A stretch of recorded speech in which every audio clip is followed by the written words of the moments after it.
Hare Krishna, everyone. Hare Krishna Mataji, pranams Mataji. Hare Krishna. Mataji, pranams Mataji. Mataji, pranams Hare Mataji. Krishna. Hare Krishna Mataji, pranams Mataji. Hare Pranam. Let's start. Hare Krishna Mataji, pranam. Hare Pranam, Prabhu Hare Krishna. Om Namo Bhagavate Vasudevaya. Om Namo Bhagavate Vasudevaya. Om Namo Bhagavate Vasudevaya. Narayanam Namaskrityam Naram Cheva Narottamam Devim Saraswatim Vyasam Tato Jayavdhirayet Nashtaprayashu Bhadreshu Nityam Bhagavata Sevaya Bhagavati Uttamashloke Bhakti Bhavati Nashtaki. Reading from Srimad Bhagavatam, 6th canto, chapter 1, verse number 7. Okay, whoever wants to read the verse can please raise your hands and I will call out. Shri Shuka Uvacha Nached ihaiva vapaschitim yatham hasaha kritasya kuryad manayukta panibhi dhruvam savai pretya narakanupaiti ye kirtita me bhavatastigma yatanaha. Venkat Narasimha Prabhuji, Hare Krishna, please go ahead. Hare Krishna Mataji. Nache Sri Sukavacha Nacheti Haiva Pachitam Yadam Hasaha Kutasya Kuryan Mana Uktapani Bhi Dhruvam Navai Pretya Narkanupaiti Ye Kirtita Me Bhavata Sigma Yatana. Hare Krishna Mataji. Thank you, Hare Krishna. Madhumay Krishna, Kanta Mataji, Hare Krishna. Hare Krishna Mataji. Om Namo Bhagavate Vasudevaya. Shri Shuka Uvacha Nachedihaiva apachitim yatam hasaha krutasya kuryan manavukta panibihi dhruvam savai pretya narakanupaiti ye kirtita me bhavatastigmayatanaha. Thank you, Mataji. Hare Krishna. Thank you. Chitra Mohini Mataji, Hare Krishna. Hare Krishna Mataji. Om Namo Bhagavate Vasudevaya. Shri Shuka Uvacha Nachedi Haiva Pachitam Yata Ahasaha Krutasya Kuryan Mana Ukta Panibi Dhruvam Savai Pretya Narakanu Upaiti Ye Kirtita Me Bhagavasigna Yatanaha. Hare Krishna Mataji. Thank you. Thank you, Hare Krishna. Shubha Rao Prabhuji, Hare Krishna. Hare Krishna Mataji. Hare Krishna. Om Namo Bhagavate Vasudevaya. Shri Shukavacha Nachedi Haiva Pachitim Yadham Hasaha Krutasya Kuryan Manavukta Panibihi Dhruvam Savai Pretya Narakanupaiti Ye Kirtita Me Bhavatastigmayatanaha. Hare Krishna. Thank you. Pranandini Madhvi Mataji, Hare Krishna. हरे कृष्ण माताजी प्रणाम माताजी Hare ओम Krishna. नमो भगवते वासुदेवाय श्री सुक उवाच न चेत् एहिव अपिकृतं यथं हसः वृत्तस्य कुर्यान् मन उक्तपाणिभिः ध्रुवं स वै प्रत्यनरकान् उपेति ये कीर्तिता मे भवत स्तिग्मायतनः हरे कृष्ण माताजी थैंक यू Thank माताजी you. Anjali Mataji, Hare Krishna. Hare Krishna Mataji, Dandavat Pranam. Shri Shuka Uvacha Nachet iha eva apachiti yatha ahasa krutasya kuryat manaha ukta panibihi dhruvam savai pretya narakan upaite ye kirtitaha me bhavataha tigmayatanaha. Hare Krishna. Hare Krishna. Madhumati Vilasini Mataji, Hare Krishna. हरे कृष्ण माताजी दंडवत प्रणाम माताजी ओम नमो भगवते वासुदेवाय श्रीशुक उवाच न चेदिहैवापचितिं यथा हंसः कृतस्य कुर्यान् मन उक्तपाणिभिः ध्रुवं स वै प्रेत्य नरकानुपैति ये कीर्तिता मे भवतस्तिग्मयातनः। थैंक यू माता जी। हरे कृष्ण। कृष्णा रेवती रत्नांगी माता जी है कृष्णा। हरे कृष्ण माताजी। प्रणाम माताजी। ओम नमो भगवते वासुदेवाय। श्रीशुक उवाच न चेदिहैव वाचिति यदहंसः ऋतस्य कुर्यन्मान् युक्तपाणिभिः दुर्वस वै प्रत्ये नरकानुपैति ये कीर्तिता मे भवता स्थिगमयदानः। हरे कृष्ण माताजी। Thank you very much. Thank you Krishna.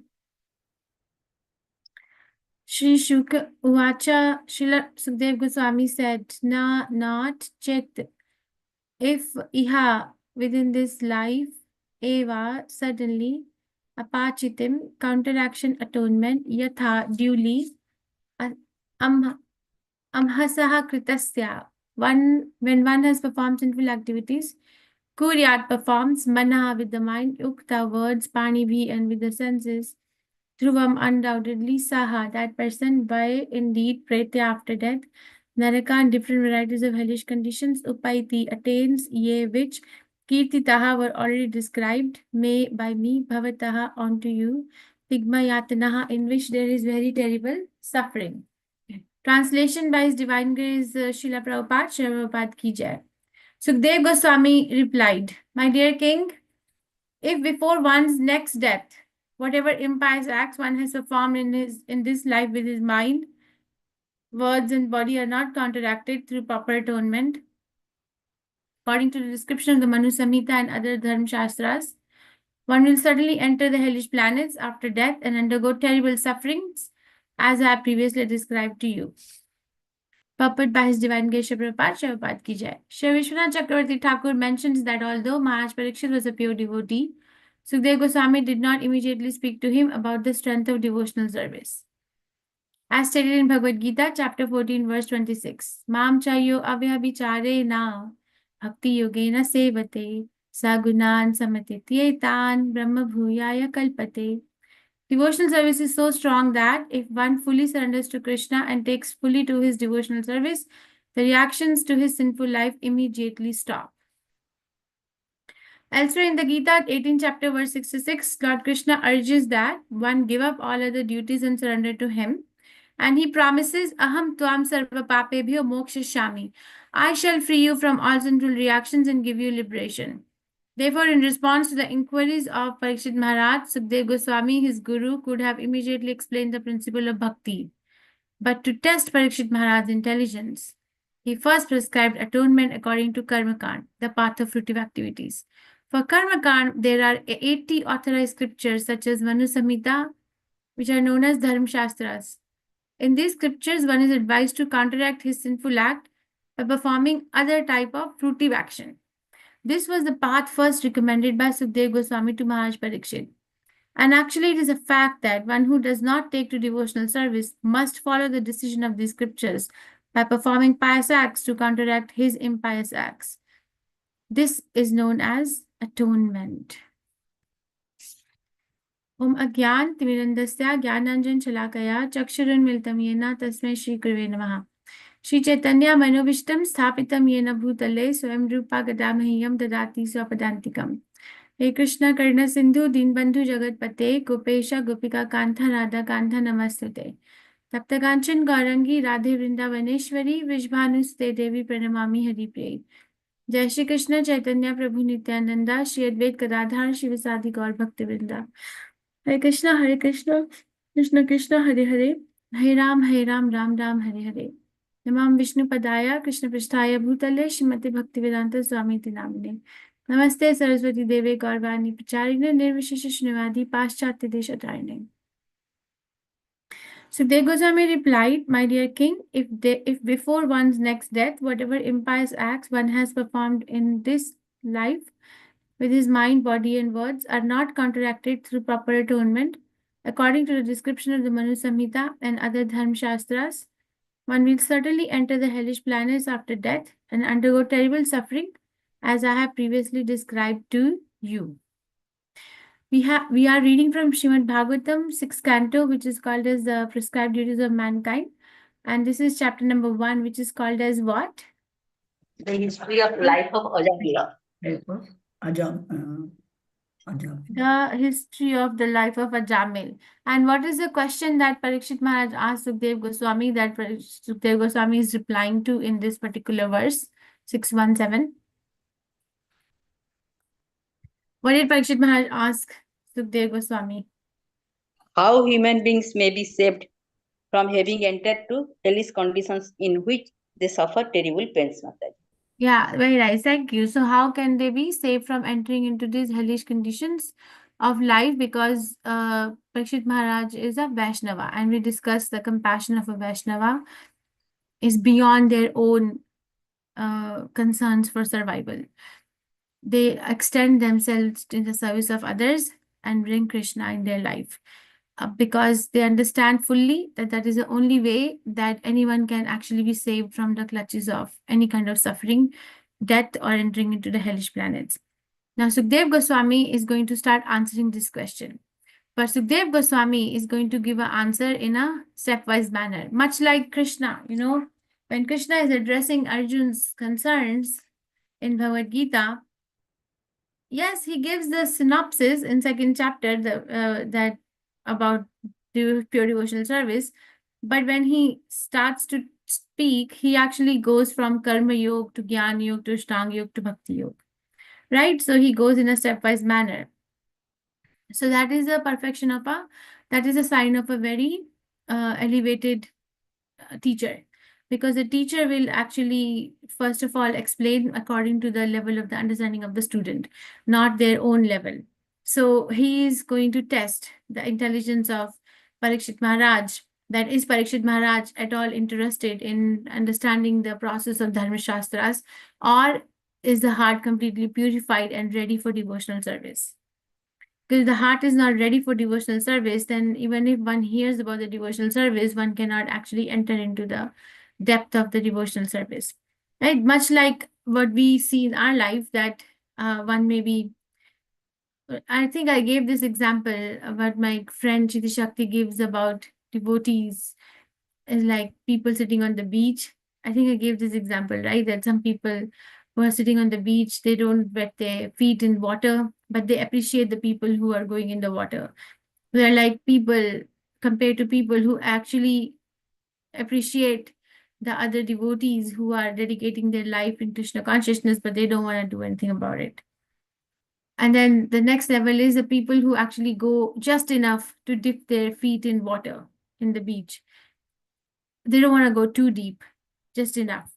So they're compared to people who actually come to Krishna consciousness, but just enough, not too much, because, you know, we don't want to do too much of it. They appreciate whoever is going deep in their bhakti, but they don't want to be the one doing it. But then there are people in the ocean who are swimming in deep waters. So they are compared to serious devotees who have dedicated their lives for this particular purpose, and they are fearless. So Parikshit Maharaj, Sukdev Goswami is going to test the intelligence, that how much depth is Parikshit Maharaj in understanding the principles of Krishna consciousness. So, and depending on that, he will open up. So this is, Krishna also says that, right? What does he say in 4th chapter? Ye yatha mam prapadyante tam steva pajami ham. So as one surrenders unto me, I expose myself. So that depends. We see so many differentiations in different levels of devotees, or different levels of people in the world. Like Prabhupada explains in this particular verse lecture that there are so many charitably disposed personalities across the world. They do so many pious activities, like they will open orphanages, they will open schools for free education, they will open so many, like the place for widows, or so many the philanthropic work they will do. But when it comes to principles of Krishna consciousness, they are lacking. So that's not a proper empathy or sympathy. yes, that is definitely better than an impious activity, no doubt about that. But the pious and impious activity, the topmost level of empathy we can address to anyone else around us is by making them Krishna conscious.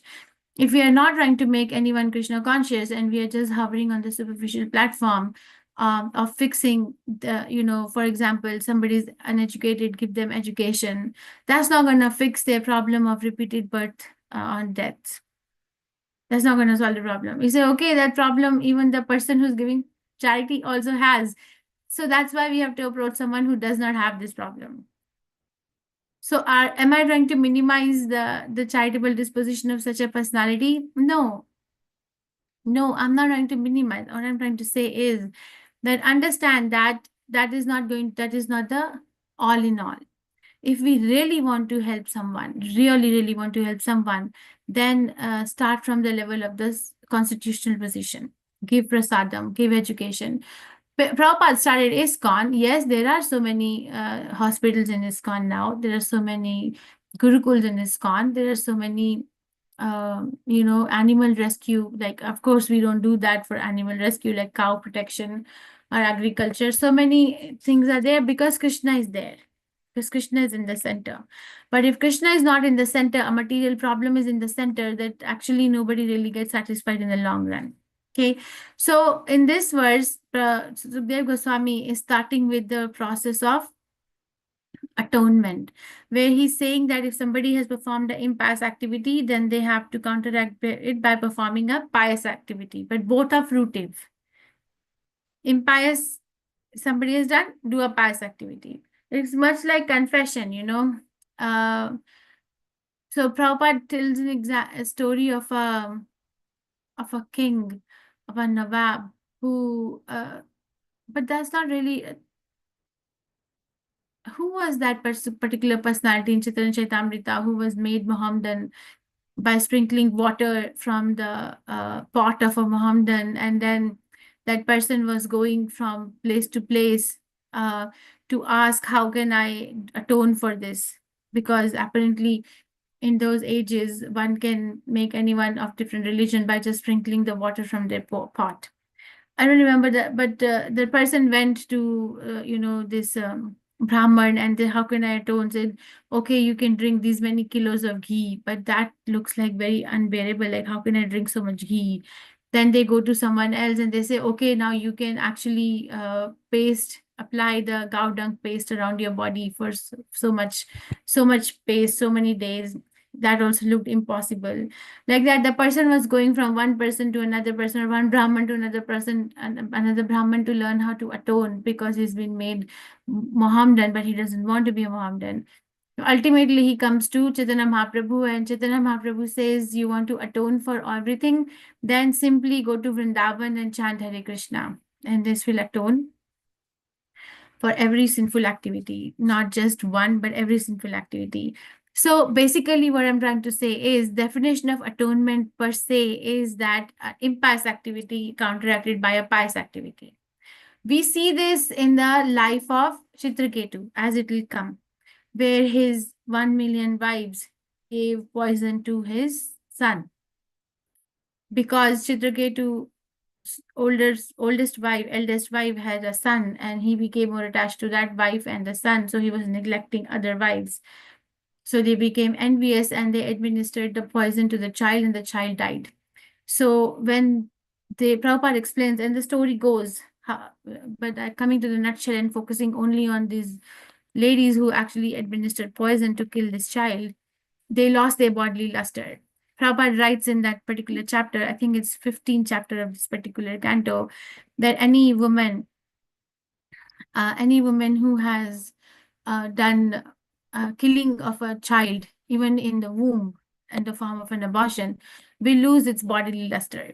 So they lost their bodily luster, and then they had to atone for it. So they had to go to the holy river and do some ritual. So we hear that atonement even in Srimad Bhagavatam, the process of atonement. But the problem with the process of atonement is what? What is the problem with the process of atonement? This is much like, confession that you did something wrong, and then you confess it to the priest, and the priest will and seek forgiveness. You will get forgiveness. But what is the problem? Okay, I did an impious activity. Now I go and do a pious activity, and I apparently, according to Dharma Shastric principle, have atoned for my impious action. So what is the problem in it? The root of sinful propensity remains, What is the root? the desire to do. Yeah, the tendency to will commit not go on. sinful activity again is not gone. Very nice, thank you.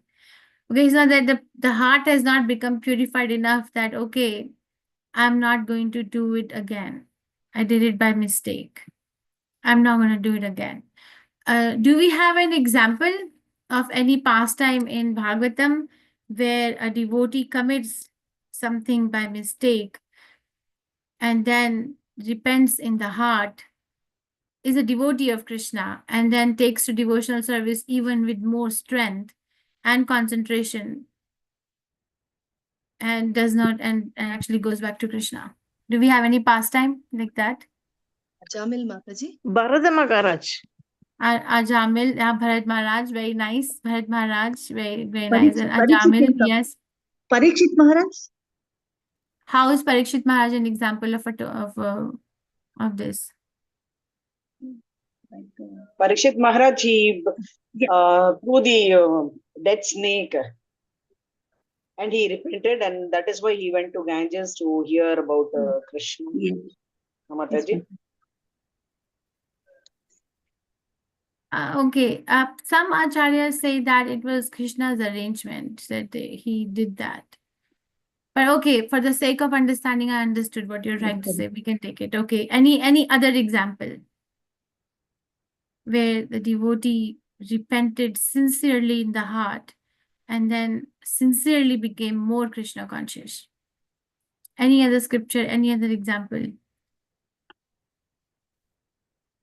where the tendency to commit sinful activity was destroyed? Mataji, Bilva Mangala Thakur. Very nice. Yeah, Bilva Mangal Thakur, yes. See, Bilva Mangal Thakur was, he was transformed by the instruction of his prostitute girlfriend, right? And then he actually became attached to another Brahman's wife when he was going to Vrindavan, and he poked his own eyes and became blind. So he became a very exalted Vaishnava. Very nice. Any other example? Pranandini Mataji. Jogai Madhai Mataji. Jagai Madai, yeah, we can say that. Jagai Madai were not looking for, they were not really looking for any kind of mercy, but they got the mercy. They were not like, and then they actually, yeah, we can say, because then actually they repented lifelong. What they did was very menial services. Because they will, okay, somebody would say, clean the street, clean the clothes, but they were always chanting the holy name of Krishna. Okay, very nice. Any other example of atonement? Any scriptures? Think about it. Chaitanya Charitamrita, Bhagavatam. Huh? Nalakuvera will come. Very nice. Yes, Nalakuver and Manigriv. Very nice. And when somebody is writing Mrigari, yes, Mrigari, yeah, okay, yeah, we can say that he was actually half killing the animals, and then he actually stopped even killing the ant. He was hesitant to even kill the ant. It was like actually going, and it was his livelihood. So all these examples have been brought to the attention just to say that how devotional service to Krishna removes the tendency to commit sinful activity. But atonement only removes the plant on the surface, but the root still remains under the ground. And when the ground is fertile again and the weather is fertile, then the tendencies come out again. So it doesn't really free us 100% from a chance of going to the hellish planets. But Krishna consciousness frees us from the chance of going to see the Yamaraj, or going to see the hellish planets, because we are not going to do anything like that. But understand, Sukdev Goswami is building the subject matter. He is describing that first thing is, okay, you can atone. And if you atone, then you will not go to the hellish planets because you learned your lesson. And Parikshit Maharaj is going to show his intelligence, and he's going to say that, what is he going to say? That this process of atonement is compared to, what is he going to say? Is compared to? Kunjarasnana. Kunjarasnana. Yes, Hastisna, the elephant who takes bath in the river and then comes out and again sprinkles dust all over the body. Yes, again, very nice. I think I'll stop here. I just wanted to bring to the point that that the pious and impious activity, who is the real sympathizer or empathizer, is a Krishna conscious pure devotee. Pure devotee of Krishna is the real empathizer or sympathizer. Yes, there is some credit to be given to people who are very philanthropic, pious in the definition of Dharma Shastra, but it does not really remove it does not free the person from the cycle of birth and death. One can get a comfortable life in the next chapter of their existence, but then there is no guarantee that it's going to take us back to Krishna. Okay, comfort or discomfort, it is always, what is Chaitanya Charitamrita say? Dvaita, Bhadra, Abhadra, Sakuli Sama, Ei Manda, Ei Bhala, Keval Mano Brahma. So Dvaita means duality, right? Bhadra, very auspicious. Abhadra, inauspicious. Sakuli Sama is actually same. Ei Manda, Ei Bhala, Keval Mano Brahma. This is good, this is bad is actually illusion of the mind only. In material world, everything is bad, unless and until we are actually using it for Krishna consciousness. So basically, everything is a very big line. Now, when I read this, I felt very sad. I remember Prabhupada is writing, everything in material world is bad. So everything is bad, like everything. Yes, everything is bad, because if we are not utilizing it for the center of the universe, which is Krishna, then we are utilizing it for sense gratification, then we are not fulfilling the purpose of the life for which we are here. Remember, I gave example, Prabhupada gives example of a sandalwood which is being used for cooking purposes. Sandalwood is a very expensive wood, can be used for so many things, but a person who has no intelligence is going to use it for cooking purposes. Like that, we have gotten human form of life and we are not utilizing it to go to Krishna, then it is like spoiling the whole purpose. The whole thing is spoiled. And when the end moment comes, then one feels very repentant in the heart that I wasted all these years. I could have become Krishna conscious.